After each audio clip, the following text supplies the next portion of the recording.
கதை கேட்டேன். ரொம்ப கொஞ்சம் பயமாக தான் இருந்தது. இந்த கதை எடுக்கிறதுக்கு ஒரு பெரிய கட்ஸ் வேணும். இப்போ ஐ ஃபீல் தட் இன்னைக்கு இருக்கிற யங் அடல்ட்ஸ்க்கு ரொம்ப பிடிக்கும். ஸோ அண்ட் படத்தில் நீங்கள் எல்லாரும் பார்த்துருப்பீங்க, கொஞ்சம் போல்ட் சீன்ஸ் இருக்குது. அதுக்கப்புறம் பீஸ்ட் படத்தில் விஜய் சார் கூட ஒரு காம்பினேஷன் சீன் பண்ணியிருப்பேன். ரொம்ப அடக்க ஒடுக்கமாக நல்லா அமைதியாக பேசிட்டு போயிட்டாரு. பெண்களுக்காக பிரத்யேக ஷோ போட்டாங்க. ஷோ முடிச்சுட்டு வந்த உடனே எல்லாரும் அவர்கிட்ட முதல்ல சார் உங்களோட விசிட்டிங் கார்டு கொடுங்க அப்படின்னு தான் கேட்டாங்க. அடுத்த வாரம் ஆண்களுக்காக ஷோ போட்டாங்க. அப்பயும் அந்த பசங்களை வந்து சார் உங்கள் விசிட்டிங் கார்டு கொடுங்கன்னு தான் கேட்டாங்க. நம்மளும் ஷோ பார்த்துட்டு அதை கேட்போமான்னு தெரியல. ஓகே, நன்றி சார். ஒரு ஒரு ஒரு தயாரிப்பாளர் உள்ள இருந்து அந்த டைரக்டரை இயக்கிட்டே இருந்திருக்கிறாப்புல. சார் ஃபர்ஸ்ட் டைம் கூப்பிட்டு எனக்கு இந்த கதை சொல்லும்போது கண்டிப்பாக அந்த படம் பண்ணோன்னு தோணுச்சு. அதுக்கு முக்கியமான காரணம் வந்து இது பெண்களுக்கான படம், பெண்கள் கண்டிப்பாக பார்க்க வேண்டிய ஒரு படம். ஆஸ் அ உமன் எனக்கு நிறைய விஷயங்கள் ரிலேட் பண்ண முடிஞ்சுது. அவ்வளோ ஸ்ட்ராங்கான ஒரு மெசேஜ் இருந்துச்சு. கண்டிப்பாக இது போய் சேர்க்கணும் ஆடியன்ஸ் கிட்ட அப்படின்னு தோணுச்சு. அண்ட் படத்தில் நீங்கள் எல்லோரும் பார்த்துருப்பீங்க, கொஞ்சம் போல்ட் சீன்ஸ் இருக்குது. பட் ஒரு விஷயம் நான் கண்டிப்பாக சொல்லணும், சார் என்கிட்ட கதை சொல்லும்போது என்ன சொன்னாரோ அதுதான் எடுத்தார். எங்கேயுமே எங்களை அன்கம்ஃபர்டபுளாக ஃபீல் பண்ண வச்சோ இல்லை வந்துட்டு அங்கே போய் மாற்றி பேசியோ அந்த மாதிரி எதுவுமே இல்லாமல் என்னை ரொம்ப கம்ஃபர்டபுளாக ட்ரீட் பண்ணார். In fact one of my best working experiences இந்த படம். So thank you so much sir. இந்த கதை எடுக்கிறதுக்கு ஒரு பெரிய கட்ஸ் வேணும். And I think really hats off to you and thank you once again sir. நம்ம படத்தோட hero, second film 4 heroines. So I think one of the most luckiest ஹீரோஸ்ன்னு சொல்லலாம். பாலாஜி பற்றி சொல்லணுன்னா பிக் பாஸ் பார்த்து ரொம்ப ரூடாக இருப்பார், ரொம்ப ஹார்ஷாக இருப்பார்னு நினச்சேன். பட் ஃபர்ஸ்ட் டே போனோன்னே இஸ் அ வெரி ஸ்வீட், ரொம்ப சாஃப்ட் ஸ்போக்கன், ரொம்ப அமைதியான ஒரு பர்சன். ஸோ ரொம்ப கம்ஃபர்டபுளாக இருந்துச்சு honestly. Thank you Balaji, because very very comfortable working with you. நிறைய காம்பினேஷன் சீன்ஸ் எனக்கும் அவருக்கும். ஸோ துர்கான்ற ஒரு கேரக்டர் ரொம்ப ஒரு சாஃப்டான ஒரு பொண்ணு, ரொம்ப இன்னசென்ட்டான ஒரு கேர்ள். கண்டிப்பாக எல்லா பெண்களுக்கும் நல்லாவே ரிலேட் ஆகும் இந்த படம். அண்ட் அதர் கார்ஜியஸ் ஹீரோயின்ஸ் எல்லாருக்கூடையுமே எனக்கு காம்பினேஷன்ஸ் இருந்திருக்கு. எல்லாருமே ரொம்ப நல்லா பண்ணியிருக்காங்க. ஸோ எல்லா ஹீரோயின்ஸ்க்குமே இந்த படத்தில் வந்து ஒரு நல்ல ரோல் இருக்குது. கண்டிப்பாக ஸ்ட்ராங்கான பெர்ஃபார்மன்ஸஸ் எல்லாருமே கொடுத்துருக்கோம். ஸோ நல்ல படங்களை நீங்கள் எல்லாருமே நல்லா சப்போர்ட் பண்ணியிருக்கீங்க.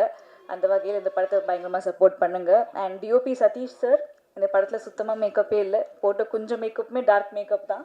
அப்படி இருந்தாலுமே ரொம்ப அழகாக எங்களை காட்டியிருக்கீங்க sir. So thank you so much and we need all your support. படம் சீக்கிரமாக தியேட்டர்ஸ்க்கு வருது. So please support the film and thank you so much. Thank you. Thank you ma'am. அடுத்ததாக சோஷியல் மீடியாவில் நம்ம எல்லாருக்கும் தெரிஞ்சவங்க ஃபயர் படத்தின் கதாநாயகிகளில் ஒருவர் ரிவால்வர் ரீட்டா படத்து மூலிமா மிரட்ட போகிறாங்க. காயத்ரி ஷான் அவர்களை பேச அழைக்கிறோம். இந்த மேடை தான் எனக்கு முதல் மேடை, முதல் அனுபவம். 2019 மலையாள சினிமா மூலமாக லவ் ஆக்ஷன் ட்ராமா மூலமாக நான் அறிமுகமானேன். அதுக்கப்புறம் பீஸ்ட் படத்தில் விஜய் சார் கூட ஒரு காம்பினேஷன் சீன் பண்ணியிருப்பேன். இந்த மாதிரி சின்ன சின்ன கேரக்டர்ஸ் தான் பண்ணியிருக்கேன். அதுக்கப்புறம் தான் அந்த ஃபயருங்கிற ஃபில்ம் வந்து எனக்கு ஜேஎஸ்கே சார் கூப்பிட்டுருந்தாரு, கதையை சொல்லியிருந்தார். ஃபஸ்ட்டு நானும் சினிமாவுக்கு புதுசு தான். ஃபஸ்ட்டு இந்த கதையை கேட்கக்குள்ளே கொஞ்சம் பயந்துட்டு, கொஞ்சம் கண்டென்ட்டெல்லாம் கொஞ்சம் அடல்ட்டாக இருந்துச்சு கேட்கக்குள்ளேயே.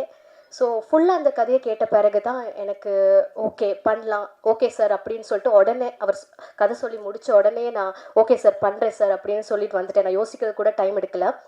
ஏன்னா இந்த சமூகத்தில் பெண்களை ஏமாற்றும் ஆண்களுக்கும் சரி, ஆண்களால் ஏமாற்றப்படும் பெண்களுக்கும் சரி, இது ஒரு முக்கியமான படமாக இருக்கும்.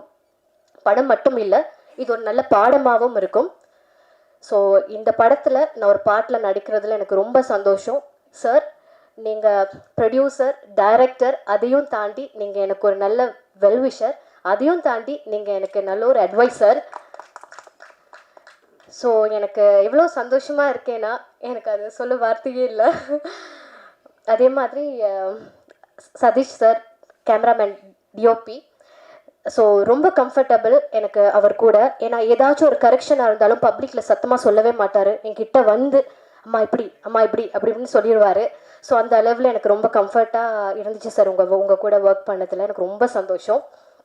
அதே மாதிரி இசையமைப்பாளர் டிகே சார், ஃபஸ்ட்டு இந்த சாங்கை நான் கேட்ட உடனே, இந்த கல்யாண சாங் அப்படின்னு கேட்ட உடனே எனக்கு ரொம்பவே பிடிச்சிருந்துச்சு. சில சாங் வந்து நம்ம கேட்க தான் பிடிக்கும், ஆனால் அந்த சாங் எனக்கு கேட்ட உடனே பிடிச்சிருந்துச்சு. ஸோ ரொம்ப அழகான பாட்டு கொடுத்துருக்கீங்க சார். இதுக்கப்புறம் எல்லா முகூர்த்தத்துலேயும் திருமணங்கள்லையும் இந்த கல்யாண பாட்டு ஒரு பிளேலிஸ்ட்டில் ஆட் ஆகும்னு நான் நம்புகிறேன். Thank you sir. அதே மாதிரி ஜீவா சார், நீங்கள் சொல்லி நீங்கள் தான் எங்களுக்கு மெயினாகவே இப்படி பண்ணணும் அப்படி பண்ணலாம் சொல்லி கொடுத்தீங்க. Thank you so much sir. உங்கள் கூட ஒர்க் பண்ணதில் எனக்கு ரொம்ப சந்தோஷம். அதே மாதிரி பாலா, சாந்தினி சொன்ன மாதிரி தான், ஃபர்ஸ்ட் பாலா தான் ஹீரோ அப்படிங்கிறோட, ஐயோ பாலாவா கோபக்காரராக இருப்பாரு, சாரு மேசையெல்லாம் தூக்கி உடச்செல்லாம் பார்த்துருக்கேனே பிக் பாஸ்லன்னு சொல்லியெல்லாம் பயந்து இருந்தேன். ஆனால் பாலா அப்படி கிடையவே கிடையாது. சரியான கைண்டான ஒரு person. I'm so happy to work with you Bala. அதே மாதிரி உங்களுக்கே தெரியும், இந்த இதில் நீங்கள் ட்ரெய்லர் டீசரில் பார்த்தீங்க, உங்களுக்கு அந்த சீன்ஸ் எல்லாம் இருந்திருக்கும் கொஞ்சம் கண்டென்ட்டாக. ஸோ அந்த மாதிரி சீன்ஸ் எல்லாம் பண்ணக்குள்ள ஃபஸ்ட்டு அந்த ஒரு ஐ மீன் அந்த ஒரு கம்ஃபர்ட் ஜோன் கொடுத்தாங்க பாலா. அதனால தான் எனக்கு அந்த படம் அந்த சீன் எனக்கு வந்து பண்ண முடிஞ்சிச்சு, அந்த பர்டிகுலர் சீன்ஸ் எல்லாம் எனக்கு பண்ண முடிஞ்சிச்சு. ஸோ தேங்க்ஸ் பாலா, உங்களுக்கு என்னை கம்ஃபர்ட்டாக வச்சுக்கிட்டீங்க அந்த சீன்ஸில் எல்லாத்துலேயும். அதே மாதிரி மானஸ் ரொம்ப சந்தோஷம் உங்கள் கூட நான் ஒர்க் பண்ணதில். அதே மாதிரி ஒரு 2 டேஸாக எங்களுக்கு ரிஹர்சல் இருந்துச்சு. ஸோ என்னை மோட்டிவேட் பண்ணார், ஓகே நல்லா பண்ணுறீங்கன்னு. ஓகேன்னு இன்னுமே நல்லா பண்ணியாச்சு. மானஸ் தேங்க்யூ. அதே மாதிரி எங்களுக்கு ஒரு ஃபியூ டேஸ் தான் எங்களோட காம்பினேஷன் சீன் இருந்துச்சு.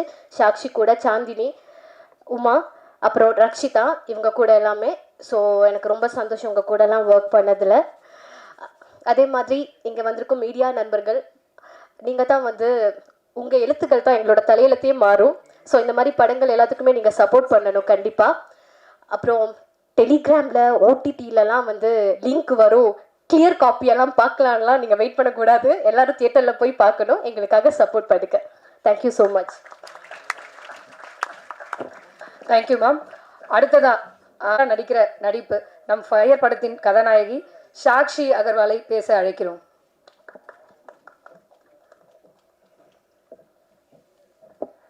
அனைவருக்கும் வணக்கம். ஃபர்ஸ்ட் ஆஃப் ஆல் ரொம்ப ப்ரிட்டியாக இருக்காங்களே, இன்றைக்கி ஃபஸ்ட் டைம் அவங்களுக்கு சாரியில் பார்க்குறேன். ஸோ அவங்களுக்கு ஒரு கை தட்டல் கொடுக்கலாம். வந்த உடனே ஐ வாஸ் லைக், நீங்கள் தானா? Oh my God, so surprising. But thank you so much.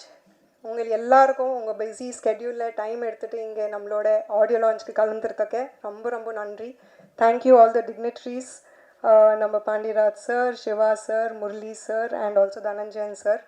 And most importantly, thank you so much JSK sir. Actually sir எனக்கு ஃபயர் அப்போ ஃபயரே கிடையாது, it was just a thought. 2 years back I think almost கிட்டத்தட்ட போன திவாலி டைமில் எனக்கு call பண்ணாங்க. So when he explained the thought to me, first நான் லைட்டாக பயந்துட்டேன். I was like, sir, are you sure, like do we do this? But ஒரு proper உட்காந்து நரேஷன் பண்ணி டிஸ்கஷன் பண்ணி அதோட இம்பார்ட்டன்ஸ் எக்ஸ்பிளைன் பண்ணும்போது தான் எனக்கு புரிஞ்சுது, it is so important for today society. இந்த மாதிரி ஒரு தாட், ஒரு ஐடியா மாறி, அந்த ஐடியா ஒரு விஷனாக மாறி, ஒரு விஷன் பிளானாக மாறி இன்றைக்கி எக்ஸிக்யூட் ஆகிட்டு இன்றைக்கி ஆடியோ லான்ச் வரைக்கும் வந்துட்டோம். So sir, first of all thank you so much for believing in yourself and believing in this vision and bringing it to life.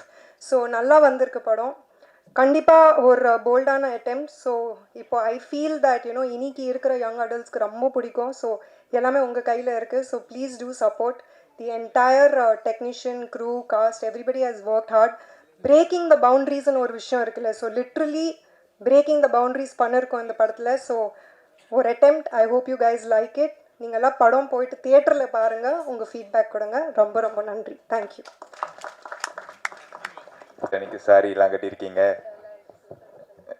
Okay, first of all இந்த ஈவெண்ட்டோட hero டிகேக்கு வந்து பெரிய வாழ்த்துக்கள் and நன்றி. Decay song செம்ம, ரொம்ப நல்லா இருக்குது. அந்த ரெயின் சாங்கும் சரி, அப்புறம் அந்த கல்யாண சாங்கும் சரி, அதில் நடித்தது எனக்கு இன்னும் சந்தோஷம்.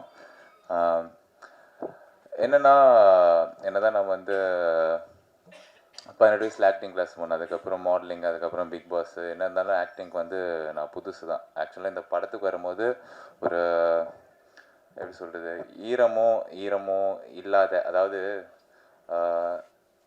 ஒரு பதமாக இருக்கும்ல, அந்த மாதிரி ஒரு களிமண்ணாக தான் வந்தேன். ஏன் நான் களிமண்ணுன்னு சொல்கிறேன்னா, அந்த களிமண்ணாக இருக்கும்போது அதுக்கு வந்து எந்த ஒரு வேல்யூவும் இல்லை.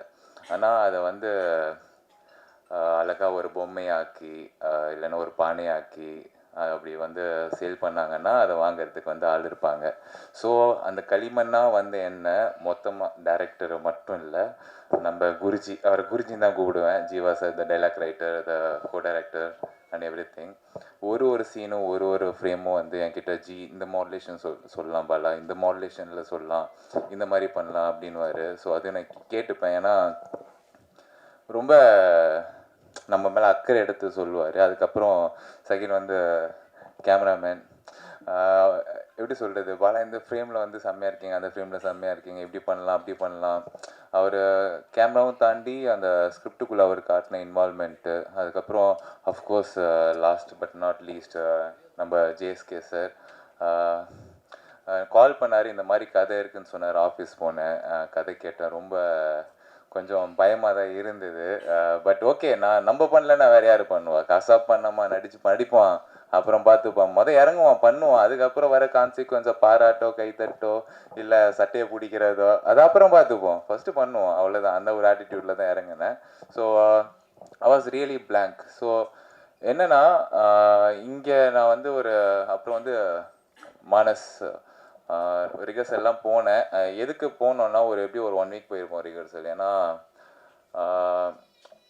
இப்போது நான் டான்ஸ் ஆடுறேன்னா நான் தண்ணி ஆடுறது வந்து பிரச்சனை கிடையாது. நம்மளை சுற்றி வந்து அவ்வளோ டான்ஸஸ் இருக்காங்க, அவ்வளோ பொருள் செலவு இருக்குது. ஒரு நாளில் வந்து ஷூட்டை முடித்தேன்னா நம்மளால் முடிஞ்ச அளவுக்கு ப்ரொடியூசர் சாருக்கு வந்து காசை மிச்சப்படுத்த முடியும். அந்த ஒரு மைண்ட் செட்டு தான். ஏன்னா நாங்கள் காலைல 5 மணிக்கு அதை முடிச்சே ஆகணும். ஸோ முடிஞ்ச அளவுக்கு ட்ரை பண்ணி அந்த ஒரே நைட்டில் அந்த பாட்டை வந்து மேரேஜ் சாங் வந்து முடிச்சிட்டோம். அதுக்கு முழுக்க நம்மளுக்கு வந்து கோரியோகிராஃப் பண்ணி பொறுமையாக என்னை ஹேண்டில் பண்ணி சொல்லி கொடுத்த கோரியோகிராஃபருக்கு ரொம்ப நன்றி. ஸோ இப்போ இந்த களிமண்ணா வந்து என்ன அப்படியே செதுக்கி ஒரு பெர்ஃபார்மன்ஸை பண்ண வச்சுருக்காங்க இந்த படத்தில், ஒரு புடியார் சிலை மாதிரி. பட் அந்த எண்ட் ஆஃப் த டே அந்த சிலைக்கு வந்து கலர் தேவையில்லை. அந்த கலர் தான் வந்து நான் கூட நடித்த ஹீரோயின்ஸ். ஏன்னா கலர் இல்லைன்னா நல்லா இருக்காதுல்ல சிலை. ஸோ நான் இந்த படத்தில் வந்து நல்லா பண்ணியிருக்கேன் நீங்கள் நினச்சிங்கன்னா all credits entirely goes to my movie team technicians and my co-artist and all other people. நான் வந்து கொஞ்சம் தாங்க. நன்றி, வணக்கம். And last but not least இங்கே வந்திருக்க பெரிய ஜாம்பவான் சார் எல்லாருக்குமே வந்து ரொம்ப நன்றி. நீங்கள் இந்த மாதிரி புது ஆர்டிஸ்ட் படத்துக்கு வந்து சப்போர்ட் பண்ணுறதுக்கு தேங்க்யூ ஸோ மச். நல்லா எழுதுங்கப்பா. இந்த விழாவுக்கு வந்திருக்கிற எல்லாருக்கும் என்னுடைய முதல்ல நன்றியை தெரிவிச்சுக்கிறேன். மேடையில் இருக்கிற ஜாம்பவான்களை வணங்கி என்னுடைய பேச்சை தொடங்குகிறேன். ஃபயர் இந்த படம் ஆரம்பித்ததில் இருந்து சார் வந்து நிறைய படங்கள் ப்ரொடியூஸ் பண்ணியிருக்காங்க, டிஸ்ட்ரிபியூஷன் பண்ணியிருக்காங்க.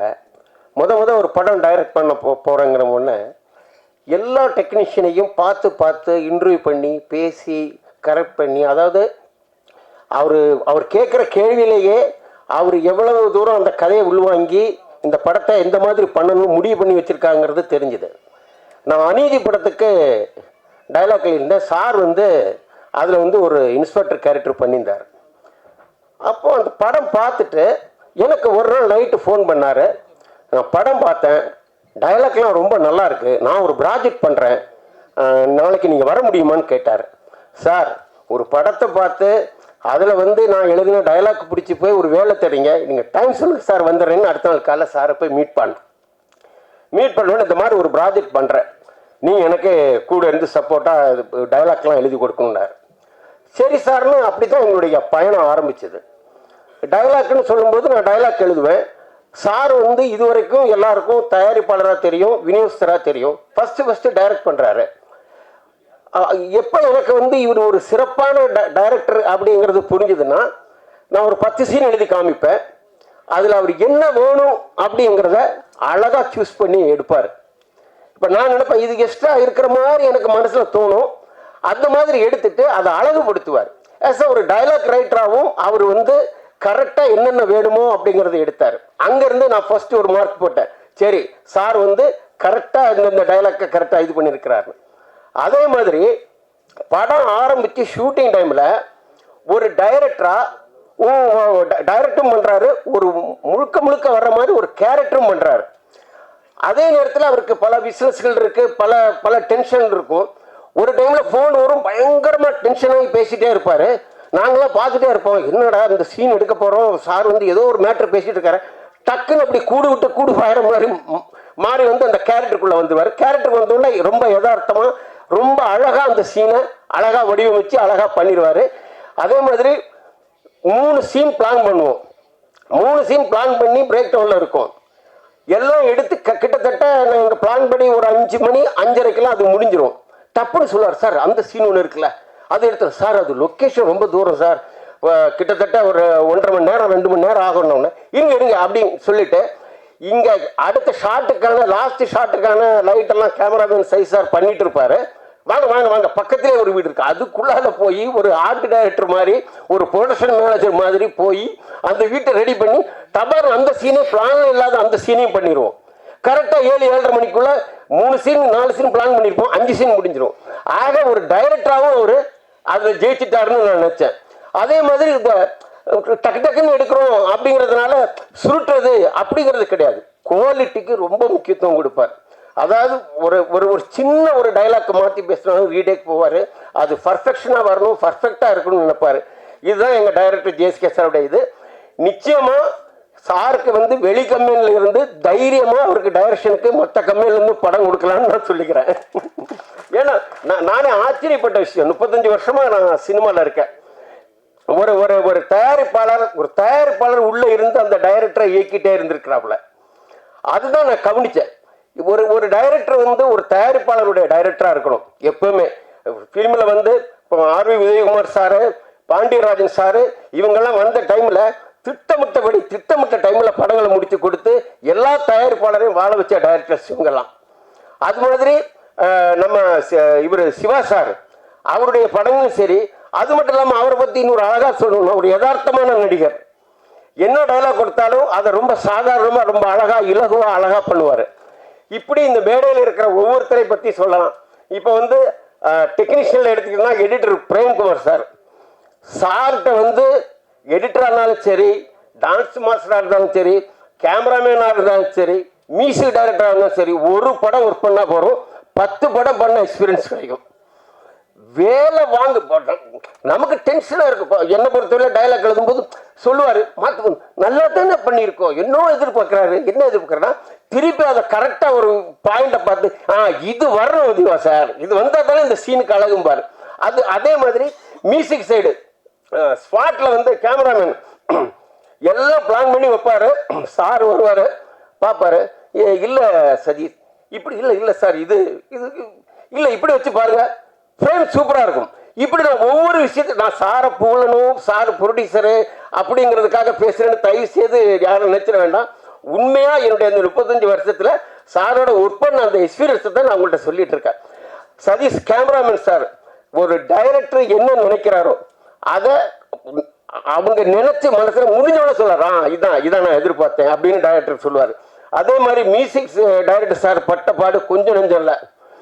அதாவது விடிய உட்காந்து ஒர்க் பண்ணி நானும் போய் பார்ப்பேன். பார்த்துட்டு சார் கேட்பாரு, எப்படி ஜீவா சார் எல்லாம் ஓகே தானே, கரெக்டாக இல்லை எல்லாம் கரெக்டாக இருக்கு சார் காலையில் நான் வரேன் அப்படிம்பார். காலையில் வந்து பார்த்து உட்காந்துட்டு சின்னதாக சொல்லுவார். பெருசாக மாற்றங்கள் அது இல்லை, அந்த சின்ன விஷயங்கள் அந்த இடத்துக்கு அவ்வளவு மியூசிக்காக அவ்வளவு ஒரு ப்ளஸ்ஸாக இருக்கும். இது ஒன்று. அதே மாதிரி எடிட்டர் சார் ஒரு ஆர்டரில் எடிட் பண்ணி எல்லாம் இது பண்ணுவார். அதே மாதிரி சார் கேட்பாரு, எல்லாம் ஓகே தானே, அடுத்த சார் வந்து பார்ப்பாரு, ஃபுல்லாக பார்த்துட்டு இப்படி பண்ணிக்கலாம் அப்படிங்கிற மாதிரி. இது 1 தடவை 2 தடவை 3 தடவை இல்லை, இந்த நிமிஷம் வரைக்கும் நடந்துட்டு இருக்கு. காப்பி ரெடி ஆனதுக்கு பிறகு அவர் திருப்தியே பட மாட்டார். ஒரு டைரக்டருக்கு வந்து ஒரு மிகப்பெரிய ஒரு விஷயம் வந்து திருப்தி விடாமல் இருக்கிறதா. பத்தலை நாளைக்கு படம் பார்த்த பிறகு ஐயோ இது சரியா வரலையே அப்படிங்கிற மாதிரி வந்துடவே கூடாது.